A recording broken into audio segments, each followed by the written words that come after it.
Hello everybody, it's Julia here from the Highly Sensitive Tarot. I'm here today with what I feel is quite an important video. It's certainly something that means an awful lot to me. It's not something that I've talked about a great deal on my channel before. For the first couple of years my channel just stuck really to tarot, but I'm trying to sort of express more of myself in my videos these days. And today I want to talk about toxins in our toiletries and our personal care products. I want to read you some bits from a website, and I want to show you a load of the products that I use. I do have a PDF somewhere on a memory stick that is years worth of research and articles about toxins in personal care products and in our food, actually. But can I find the memory stick? No. I think it's packed in a box somewhere. I don't know where it is. It'll emerge at some point when I move house. But I have found a website which says a lot of what I want to say anyway. So I'm going to talk about this website and some of the things that it says. There's a big long list of chemicals and toxins that I'll read out some of them to you. And then, like I said, I'm going to show you what I've got on my table, which is a lot of things. Some don't cost very much money at all. Some are extremely natural. Some are not quite so natural and cost a little bit more money. But you know, I think as with all things, we can't, it would be very difficult to not have any chemicals of any kind in our diets or on our skin or in our hair. I think these days we're just surrounded by things all the time, aren't we? So I'm mindful. I read all the labels of everything and I do my very best. So yeah, I just want to, and I do want to say to start off with that this is not a teaching video. This is not me trying to preach to the converted either, because I'm well aware that there's many of you here on YouTube that probably are far more knowledgeable than me. And but you know, I just think it's important to share these kind of things, and this is something that I care about a great deal. And actually, I think probably has been a big feature of my life for the last 30 years. I remember learning about these things in my 20s, and I think certainly by my early 30s, I'd cut out as much of things as I could out of my diet and my skincare. And have, you know, been learning and adapting ever since, really. So I'm going to read you some bits from this website, so I will have to look down a bit. Cosmetic and personal care product industries worldwide are unregulated by government, and I think that's the same whether you live in the UK, Europe or the US or anywhere else in the world. I think some governments are slightly better with their regulations and some not. There are no requirements for pre-market ingredients and product safety testing. While nearly all nations require ingredient labelling, which most consumers have a hard time in deciphering, not only are the labels uninformative, but they are at best tokenistic. Few governments have taken even minimal regulatory action, specifically seizure or recall, against any products containing carcinogenic or otherwise hazardous ingredients, in spite of strongly supportive scientific evidence. So the virtual absence of regulation is disturbing, as most people in developed countries use multiple personal care products and cosmetics each day for a lifetime. This is even more alarming since the skin's role is a carrier more than a barrier, and this has been well known for decades. Carcinogens in cosmetics and personal care products pose greater risks than does food contaminated with carcinogenic pesticides and other industrial carcinogens, which when I found that out, I remember just being completely horrified, because like it says, that many of these things we use every single day.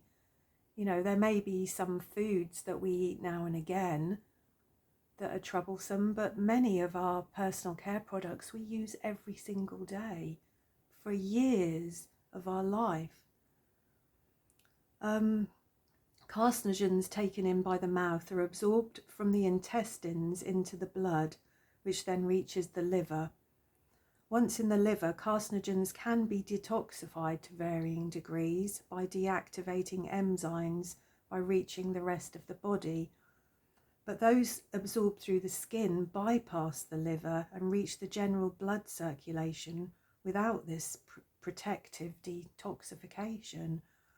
So until these toxic ingredients are properly regulated, or warnings placed on the product labels letting us know of the cancer risks, it would be best to avoid these products with toxic ingredients. You know, makes sense, doesn't it? So, you know, and so, I just remember years ago when my son was born, because I was well into all this kind of thing then, you know, of just being completely horrified by Johnson & Johnson's products, all the baby products, baby shampoos. I mean, we've since learned that baby talc is definitely carcinogenic. Women have won lawsuits. You know, I think it was causing ovarian or cervical cancers, certainly cancers to do with that area of our body. And women have won their law cases over that. So these things have been well known for some time. And you think our gorgeous little babies, you know, they come out and they're sort of, all of these things are, you know, soaps, bubble baths, shampoos, lotions, dusting powders. They just contain so many dangerous ingredients. It's just horrifying, really. You know, because you can imagine that infants of any age are going to be more sensitive than us as grown-ups. So there's a list here of some of the worst offenders of thousands of toxic chemicals and potentially harmful ingredients. Many of the chemicals have more than one effect. Some are suspected carcinogens, as well as being toxins, contaminants, skin irritants, hormone disruptors, and poisons. So we've got, excuse me, we've got alcohol or ethyl alcohol. It's often found in mouthwashes and medicines. And it says there's been some evidence shown associations between long-term use of high alcohol mouthwashes and risks of mouth and throat cancers. We've got alpha hydroxy acid, an organic acid found in products claiming to reduce wrinkles or the signs of aging. Excuse me, my voice. These things do improve the overall look and feel of your skin for sure, but they not only damage skin cells, but they damage the skin's protective barrier as well, I believe. Aluminium, a metallic element used extensively in the manufacture of aircraft components, prosthetic devices, and as an ingredient in antiperspirants, deodorants, antacids and antiseptics. It's highly toxic to people, especially the central nervous system, and is linked with Alzheimer's disease. I feel like my camera keeps flashing the light up and down, so if it is doing that in the video, I do apologise. I keep seeing it out of the corner of my eye. I'll get to the deodorant thing. We've got animal fat here, bentonite, this clay, which may suffocate the protective barrier on your skin again. Collagen, which is usually derived from animal skins and things like ground up chicken feet. Something called DEA, that's used as a wetting agent in shampoos, etc. It creates a rich lather. It's known to form an extremely potent carcinogen called NDNA when it reacts with other chemicals. It's readily absorbed through the skin and has been linked with stomach, liver and bladder cancers. Dioxins, a potentially carcinogenic byproduct of a process that used to bleach paper mills. It's a potent carcinogen and is related to dioxin. It's a potent hormone disruptor. And it says here, did you know the average human male sperm count has dropped between 50% between 1938 and 1990? We've got fluoride, which I'm sure many of you are aware of. It's a cumulative poison, I believe, quite toxic to the body. Fluorocarbons, used as a propellant in hairsprays. Formaldehyde, banned in some countries, but when combined with water, formaldehyde is used as a disinfectant, fixative or preservative. It's found in all kinds of products. There is an actual data safety sheet with that, and it says it's a suspected carcinogen, may be fatal if inhaled, swallowed or absorbed through the skin. And it's found in loads of different products, also in cigarettes. We've got lots of other bits here, fragrances, glycerin, which I know is in a lot of products. In fact, I have a form of glycerin in a couple of my products I've got here. It can draw moisture from the lower layers of your skin and dry your skin out, so it'll do the opposite of what it tells you it's doing. Lanolin, which is often contaminated with pesticides. Lye, mineral oils, they clog pores and lock in toxins and wastes and suffocate your skin. One of the worst is PEG, which is polythyrene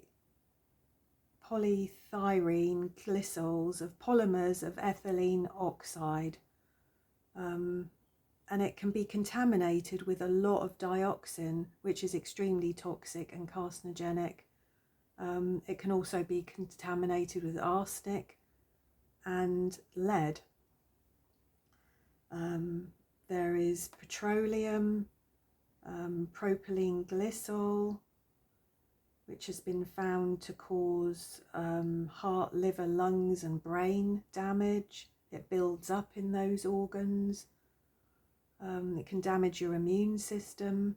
There's sodium lauryl sulfate and sodium laureth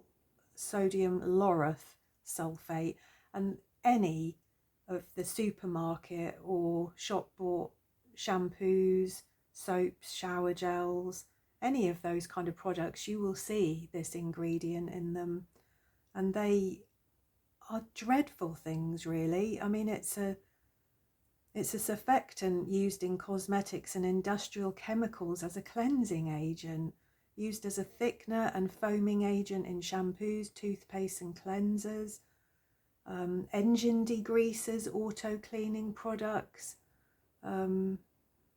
The Journal of American College of Toxicology says that it corrodes hair follicles, may cause hair to fall out, may form nitrosames which interact with nitrogen, builds up in the heart, liver, lungs and brain, may cause damage, impairs. The light is going weird on my camera, I do apologise about that. It can damage your immune system. There's also saccharin, which is carcinogenic. Talcum powder. It can cause tumours in human ovaries and lungs. 60% increased risk of ovarian cancer when used in genital areas, and 90% increased risk of ovarian cancer when used in feminine deodorant sprays. What else have we got? Triclosan. Triclosan is used, I know, in Colgate products, in toothpaste and things. I would steer well clear of Colgate. And I think that's probably about it. There's a long list, and like I said, I will link that website on my description page. So, what can you do instead of buying all of these things from the supermarket? I've got tons of things here on my table. I don't really know where to start. I'll start with the things that I buy that I'm aware that there is a compromise with. There are a couple of ingredients in them that I probably wish weren't there, but on the whole they're pretty good products, I think. And the first one is this. It's Jason, and I've got two big bottles of this at the moment. This lovely apricot one, and this herbs and shea butter. And there are no phthalates, no sulfates, no parabens, and no petroleum in these products. When you read the ingredients on the back, there is some glycerin in there, which I probably wish wasn't there, but I don't think that's carcinogenic. And on the whole, this is pretty good. There's no sodium lauryl sulfate in here. There's a lot of very natural ingredients that they use long names for, that if you didn't know what they were, you might not know. But I do think as a body wash, as a shower gel, this is pretty good. And actually I think this costs about £16, and this is I think it's about let's say on there somewhere, 887 mils. So these last me a long time, so I don't feel that that's a terrible amount of money to pay. I think Jason products are American also. I have to order them from certain websites. This one here, Faith in Nature, this is a UK company, and I think this is much better actually, even than Jason. There's only one chemical in here that I probably wish wasn't here, but everything else is not too bad. There's no parabens, no SCL, no SLS, SLES or silicons. It's 89% biodegradable, 100% natural origin aroma. I don't think these are too bad, and it actually smells really nice, and it's not, this one's dragon fruit, so it's really nice smell. And this is cheaper than Jason actually. This for 400ml, I think this is, you can get this for £7 or £8, which I don't think is too bad really. So they're what I use as my shower gels. I use another Jason product for my shampoo. This one's got biotin in it. And again, when you read through the ingredients on the back, there's a couple of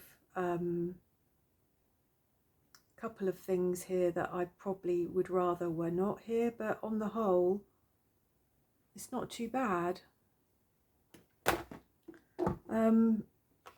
If I want a nice hand cream or something, I tend to use Burt's Bees. Reading the ingredients on the back of here, there doesn't seem to be anything in there that I'm too concerned about. I think they're a pretty good company, Burt's Bees. I use their lip gloss as well. They're pretty natural really. This one's honey and grapeseed. But that's really all that I use that is bought and ready-made. Everything else is is very, very natural that I use. Actually, no, I've got one more thing. This is something that I use on my face during the day because it's quite lightweight. It's Ayurvedic. I think the company is called Ayurvedic Experience. And this one is called Manjess Glow, a nighttime face elixir, 30 ml.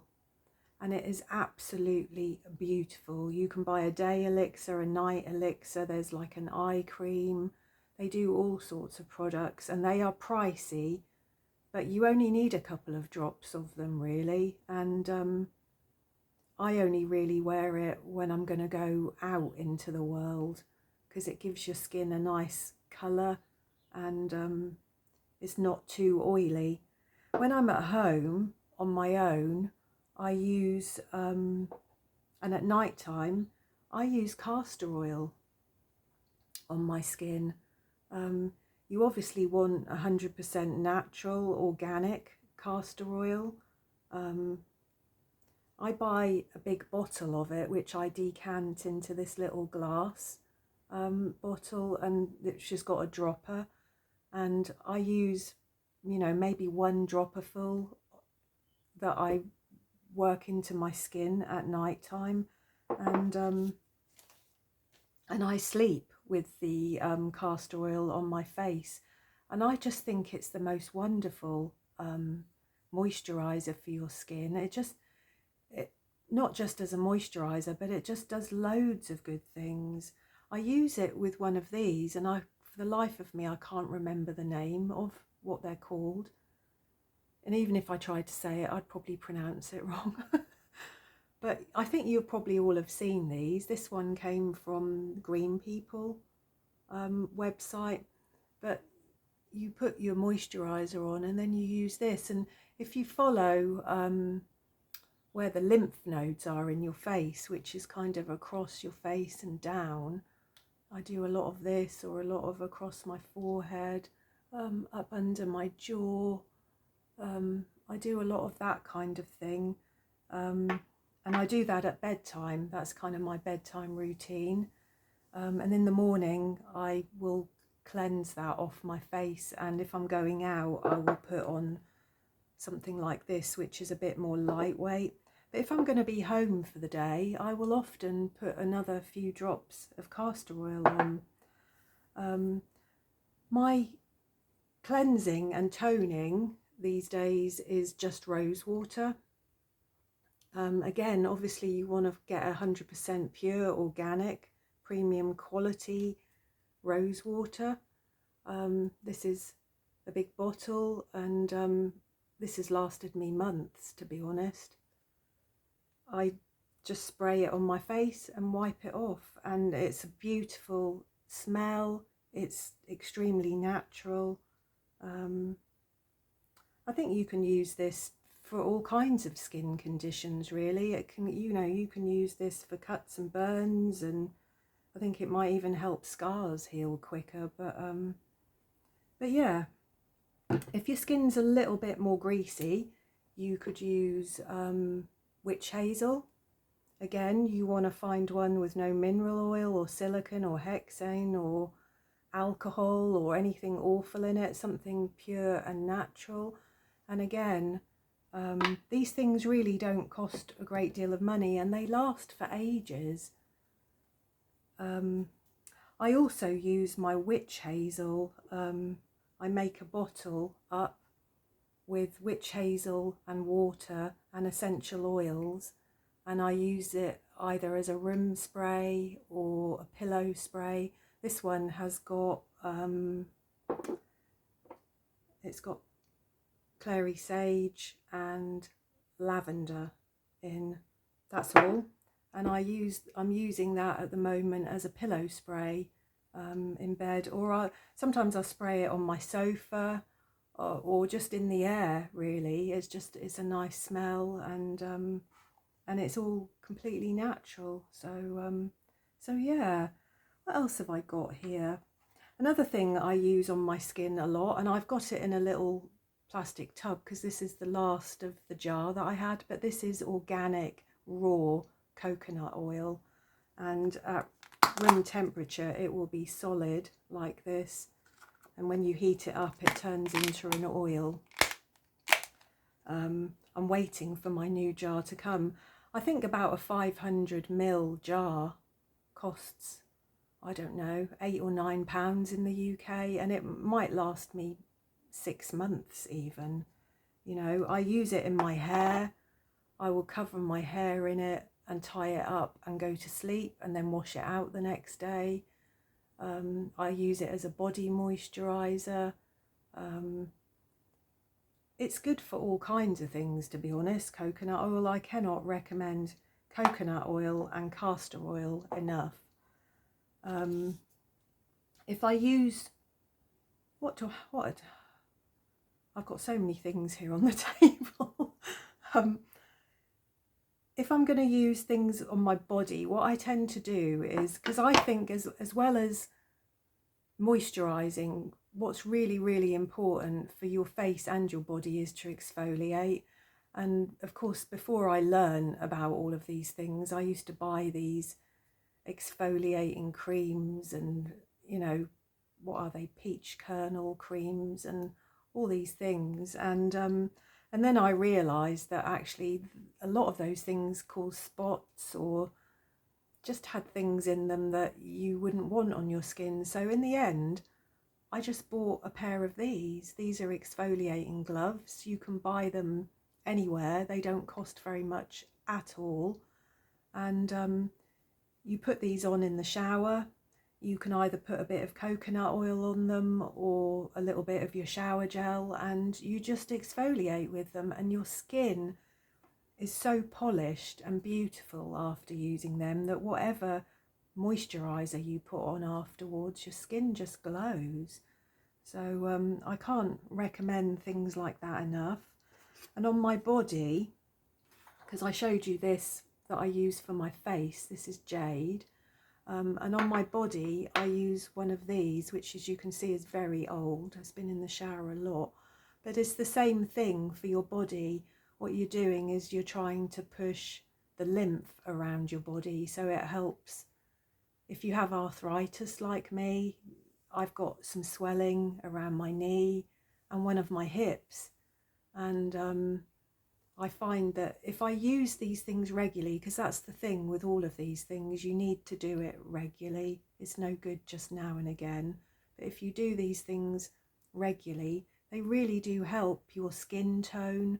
They can help with things like cellulite, I believe. And I think they really help to push lymph around your body, which is really important when it comes down to detoxification. I'm often not very well, and so my life can sometimes be more sedent. I can't even say that word, can I? My life can sometimes be more of sitting down than I would like it to be, or laying down in bed. You know, I don't walk as much as I would like to. So I find that things like this are really essential in my sort of daily routines.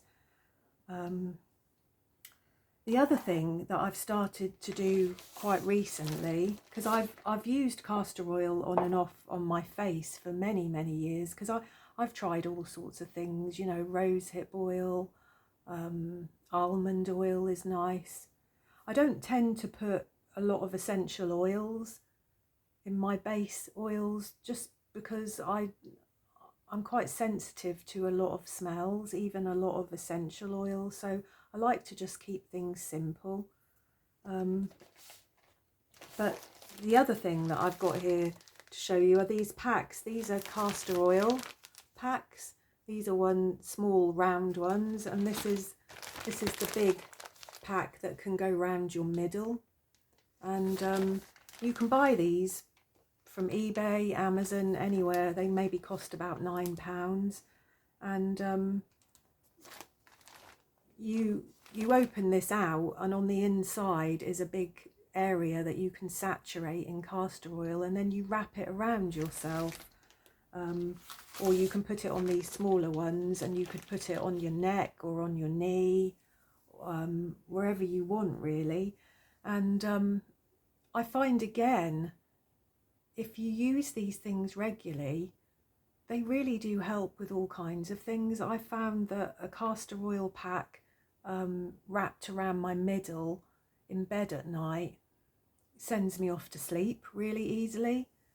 It also stops me from being constipated. It has a really stimulating effect on your gastrointestinal system. I think it has a really soothing effect if you suffer with things like gallbladder problems or acid, things like that. If you're pregnant or you're bleeding heavily, I would say not to use it. Certainly not if you're pregnant. If you wanted to get a period going, if you wanted to get it flowing and out, a castor oil pack's not a bad thing, I don't think. I mean, I'm 55 and I'm certainly menopausal, but I'm still having a cycle. And it's tiresome and painful. So the castor oil packs really do help with that. I find if I put them on my neck and I put a hot water bottle, because you need heat, you put the castor oil pack around you and then you put a hot water bottle on it wherever it is. And it's very messy. You know, castor oil is very, very oily. So I would recommend you put a towel underneath you on the bed. But I find that if I do, do that at night time, I sleep really well. And if I've got any kind of period pain or discomfort in my stomach, it really, really helps with that. It really helps on the back of my neck, because my neck aches a lot. I can't say that it's reduced any inflammation in my knee, but I don't think I've used it regularly enough. I've kind of focused on my stomach area and my neck. But I just can't highly recommend castor oil enough. I think it's a bit of a miracle thing. Since I've been using it a lot on my face, I've noticed that it has faded. Some little sort of age spotty things I've got. Yeah, I mean, don't take my word for it. Obviously, there are a lot of videos on YouTube about castor oil, and I would recommend that you watch and do your own research into all of these things. I haven't got a lot left to show you. The other thing is deodorants. As I said about deodorants, I know on the market these days there are some deodorants like, I think it's Wild, isn't it, that says that it's all natural and non-toxic. I think these things are quite expensive. I've not bought them before. I haven't used a shop bought, normal spray on or roll on deodorant for, I don't know, 30 odd years, I think. A long, long time. These days, all I use is a salt stick. This one's Salt of the Earth. This is what it looks like. You wet it under the tap and you rub it under your armpits, or actually anywhere on your body that you want to stop smelling. This doesn't stop you sweating, but it stops any odour associated with the sweating. It's completely natural. You get no marks on your clothes. It's suitable for children. I think they do this in a spray these days as well, maybe even a scented spray, but I use the classic unscented one, and I have done for a long time. And I find in the winter I can just put this on in the morning and that's enough. In the summer I might need to reapply it in the afternoon or the evening. So if you don't mind still sweating, and us menopausal women do sweat, if you don't mind that, but you don't want to smell, obviously, I can't recommend Salt of the Earth highly enough. I just think for women particularly, a lot of these deodorants and antiperspirants are just terrible ideas. I don't have any evidence for it, but I'm convinced that they promote breast cancers. We shave our armpits and then we put these things on, don't we? And it's all absorbed. To me, it's a horrific thing. Around the same time that I stopped using, supermarket deodorants and things like that, I also stopped buying bras with wires underneath. I try to buy good supportive bras that do not have wires in them, because again, I just think that just is a dreadful idea on many levels. I have got a bra that's got a wire on it, and I think if I was pushed, if I was going out for an evening and wearing a really nice dress, I might wear it. Just because it might give you a nicer shape. Do you know what I mean? But 99.9% of the time I do not wear anything like that. It would fill me with horror these days. So what have I got left? 2 things. So the last 2 things, and these are not skincare as such, but they're natural remedies for your skin, and that's colloidal silver. And this is from a company in the UK. Obviously, if you're going to buy this sort of stuff, make sure that you buy it from a really reputable source. This is just water and silver. It's steam distilled with 999 silver. It has all kinds of safety regulations and certifications with it. I've never had any issues with this. This is true amber colloidal silver from UK Colloidal Laboratories. I decant some of that into a little bottle. You can also get a little bottle with a dropper. It can be dropped into your ears if you've got an ear infection or issues in your ears. You can drop it into your eyes. I use it for cuts, burns, spots, skin rashes, anything like that really. This little spray bottle is a bit grubby because it mostly gets used for my cat. When my cat's been fighting or he's got problems with his ears, he gets regularly sprayed with this. I know that there are if you were to drink a lot of silver, there is a condition that I've forgotten the name of, which would cause your skin to go blue, but I'm not talking about doing anything like that. I personally, and obviously you do your own research on this, but I personally in the winter will drink maybe 5 mils of silver every morning, and I swill it around my mouth after I've brushed my teeth. Let it try and absorb into my gums or under my tongue, and I believe that very much helps to kill any germs that might be in your throat, potentially viruses, bacteria, things like that. And I swear by these things. I've been buying them for years. So yeah, I've just realised I haven't brought any of my tooth cleaning things. Over the years, I have used all kinds of things. I've tried brushing with coconut oil and bicarbonate of soda, which is fine. If that's what you want to do, you can put some mint essential oil in that. There's nothing wrong with that. At the moment, I'm actually using a toothpaste bought from Holland and Barrett in the UK, but it's a fluoride-free toothpaste, and it doesn't have any sodium lauryl sulfate. It doesn't froth up. And I think really the main thing is that I brush twice a day, and I floss, and I use interdental brushes at night time, and sometimes I will swill around my mouth with the silver if my gums are not looking that great, or I'll just use sea salt, sea salt and water, and I will for some time swill that around my mouth. In fact, quite often in the mornings I'll do that and have it swilling round while I'm in the shower, and then I spit it out.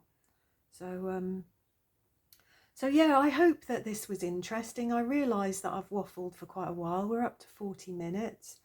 But I just wanted to share all of this really, because it's such a big passion of mine. It's something I feel so strongly about. And while even with the best will in the world, I don't think we can eradicate or avoid all of these chemicals all the time. I just do think that it's so important to lessen your toxic load as much as you possibly can. Because like I said, you know, earlier on, these are products and things that we use on a daily basis for years. And we just don't know how that is accumulating in our system, do we? So it makes sense to keep your toxic load down and to have as many practices in place that detoxify your body as much as possible. At some point, I hope to do a video about food and food supplements and herbs and the synergy of different things, how different things work together to benefit your system. So I hope to do that at some point. But if you have any thoughts yourself about anything I've said, if you use anything differently to me that's very natural, that you enjoy, I would love to hear from you.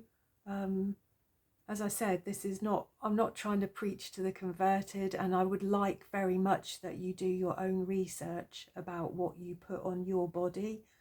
But I just thought I'd give you some thoughts and some ideas and show you that actually it doesn't have to cost very much either, you know. So yeah, I hope you enjoyed that. Please do say hello and give me some feedback. That would be wonderful. Thank you.